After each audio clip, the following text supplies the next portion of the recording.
আসসালামু আলাইকুম। আশা করি প্রত্যেকেই ভালো আছেন। আজকে আমি আপনাদেরকে কিভাবে শত্রু বা দুশমনের হাত, পা অথবা মুখ বাঁকা করে দিবেন এরকম একটা বান দিব।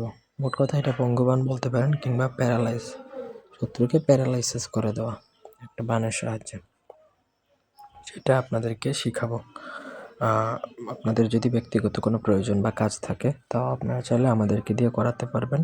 তার জন্য স্ক্রিনে নাম্বার দিয়েছি আমি, সরাসরি ফোনে, হোয়াটসঅ্যাপে কিংবা ইমোতে যোগাযোগ করে আপনারা আমাদেরকে দিয়ে কাজ করাতে পারবেন, দেশে অথবা দেশের বাইরে থেকে। 4টা ঘরের নকশা। আপনাকে নকশাটা প্রথমত লেখা শিখতে হবে। এটা সহজ নকশা, আশা করি এটা প্রত্যেকেই লিখতে পারবেন।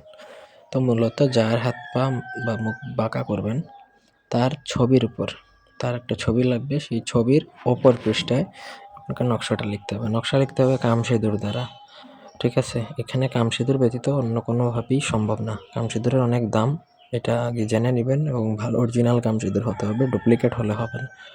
আপনাকে কামসিঁদুর বলে যদি গুরুচন, জাফরান এগুলো দিয়ে কাজ হবে না, অরিজিনাল কামসিঁদুর লাগবে। কামসিঁদুর দ্বারা নকশাটা লিখবেন।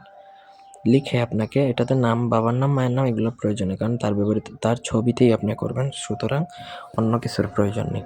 ছবির অপর পাশে নকশাটা লেখা শেষে আপনাকে সেই নকশার মধ্যে যেইখানে বানটা প্রয়োগ করবেন, হাতে, পায়ে বা মুখে, সেইখানে 3টা সুই বা সূচ ফুটাবেন ছবির মধ্যে। ওই জায়গায় ফুটিয়ে আপনাকে সেই ছবিটা লাল কাপড় দিয়ে বেঁধে শ্মশানে এমনভাবে দাফন করবেন যেন সেটা মাটির নিচ থেকে বেরিয়ে না আসে, মানে গর্ত করে মাটির নিচে পুঁতে দিবেন।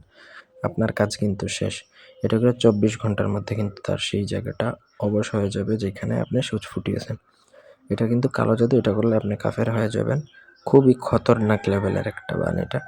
সো আশা করি বুঝাইতে পারছি। অন্যায়ভাবে এটা কারোর উপরই প্রয়োগ করবেন না, টেস্ট করার জন্যও করবেন না, কারণ এটা খুবই খতরনাক। ধন্যবাদ।